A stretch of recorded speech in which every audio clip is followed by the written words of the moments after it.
إن الله وملائكته يصلون على النبي يا أيها الذين آمنوا صلوا عليه وسلموا تسليما اللهم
صل على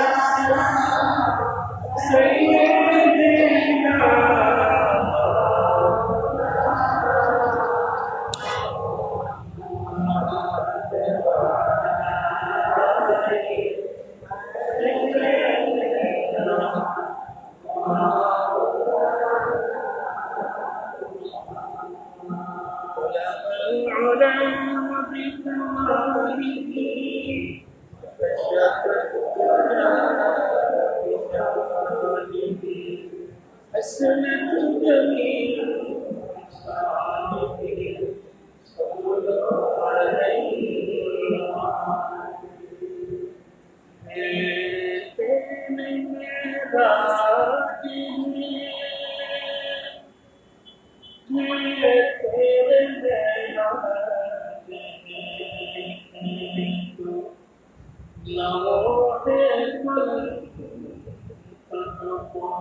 আলোচনা চলতেছিল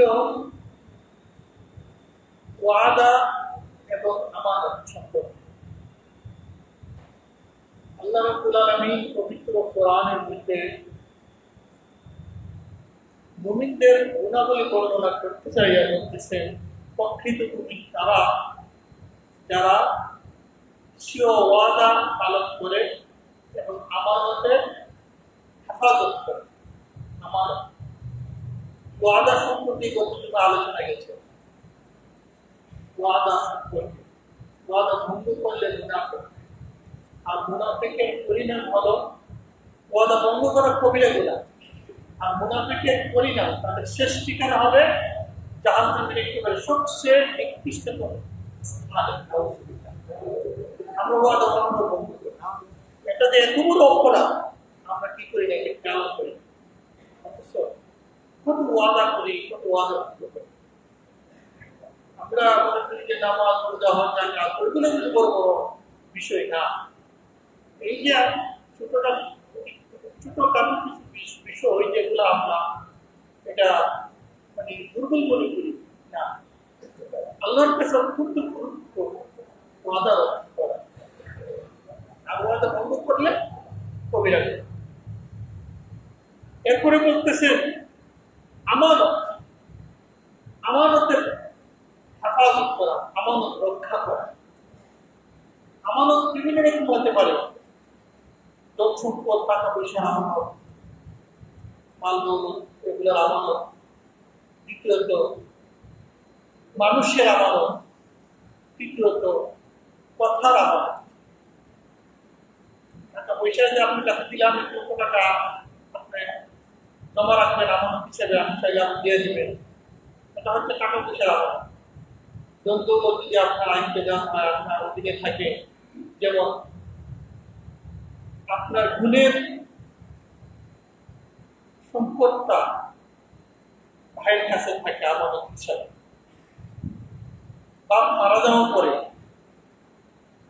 বাপের পরিত্যক্ত সম্পদ, রেখে দেওয়া সম্পদ, কোরআন হাদিসের আলোকে, শরীয়তের আলোকে ভাই যতটুকু পাবে, গুণ তার অর্ধেক পাবে। এটা তো আমরা সবাই জানি নাকি? এখন ভাইয়ের হাতে কিন্তু সব চুটি যাবে, গুণাতের হাতে কি করে জানে বাবা দেওয়া যায় না।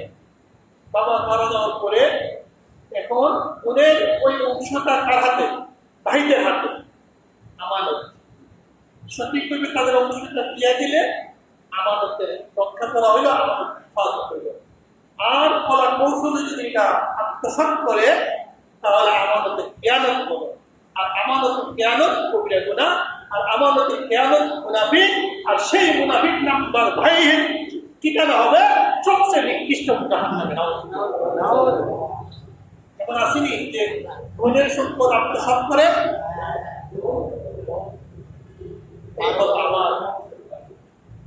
তখন অনেক কলা কৌশল, অনেক চেষ্টা প্রতিষ্ঠা মাধ্যমে তৃতীয় সম্পদটা না দিয়ে পারে বোনের হকটা। আচ্ছা বলেন, উনি কি শুধু জমি দিয়ে যাবে, বাড়ি দিয়ে পাবে না? কোরআন হাদিসে বা বিধানে কি এমন বলে গেছে যে শুধু ভাইয়ের বোনের অংশ খেতের নিতে পারবে, জমির নিতে পারবে, বিয়ের নিতে পারবে, বাড়ির নিতে পারবে না, এমন কোনো কথা আছে?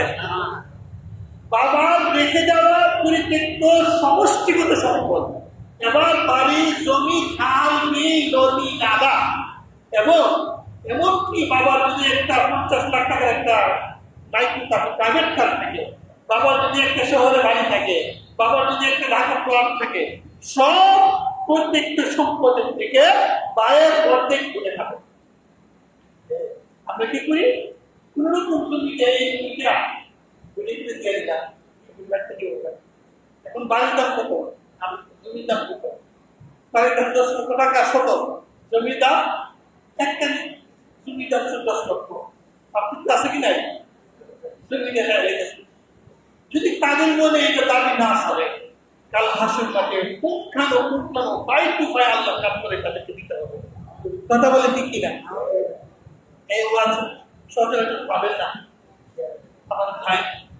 কোরআনে আল্লাহ বলেছেন যে মুমিন না যারা আমানতের কিয়ামত করবে, মুমিন প্রকৃত মুমিন তারাই যারা আমানতের হেফাজত করবে, আমানত রক্ষা করবে। সুবহানাল্লাহ। তাহলে আমানত রক্ষা করার দরকার আছে কি নাই? রক্ষা করে গ্রাস করা যাবে না, রক্ষা করে মানে হেফাজত করে রাখতে হবে। ওই পাওনাদার তার পাঠ করার সময় মতো তাকে দিয়ে দিতে হবে। আবার